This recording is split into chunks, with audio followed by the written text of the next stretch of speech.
observer can see through a small hole on the side of a jar radius 15 centimeter at a point at a height of 15 centimeter from the bottom, see figure.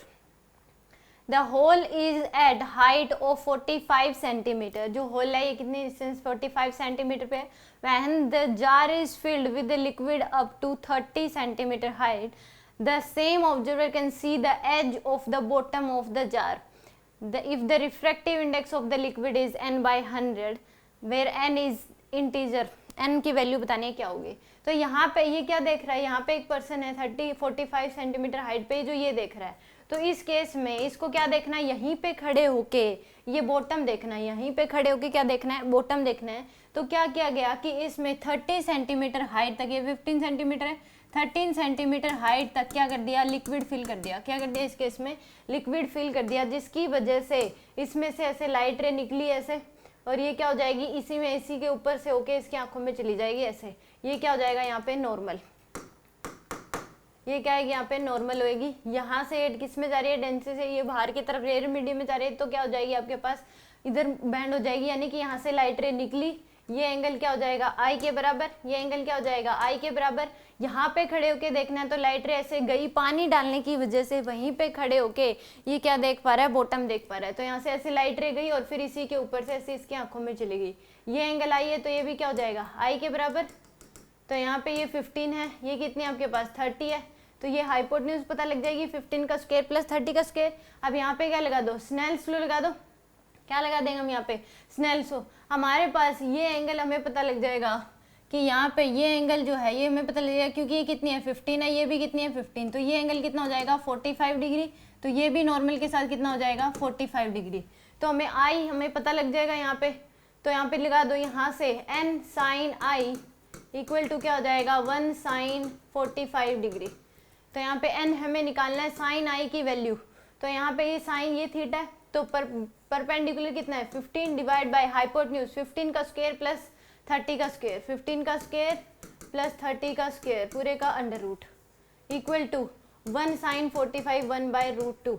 तो यानी n into में 15 divide by में 225 plus में 900 equal to 1 by root 2. ये आ गया आपके पास value. यहाँ से हमने ये कहाँ से आया, ये वाला एंगल लिखना था, तो ये क्या हो जाएगी आपके पास, ये है परपेंडिकुलर 15, ये बेस है. तो हमारे पास साइन थीटा की वैल्यू आ गई. इसमें सोल्व कर लो 225 15 इंटू 15 225 प्लस 900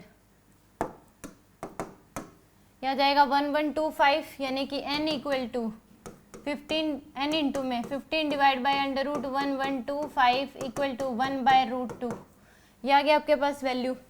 तो यहाँ से n की जो वैल्यू है वो आ जाएगी आपके पास 1125 अंडर रूट डिवाइड बाय में रूट 2 इंटू में मल्टीप्लाई में डिवाइड में 15.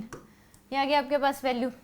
तो इसको अगर डिवाइड बाय 2 करें तो आ जाएगा 562.5 या फिर अंडर रूट ऑफ 1125.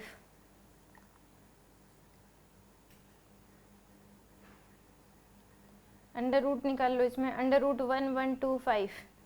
तो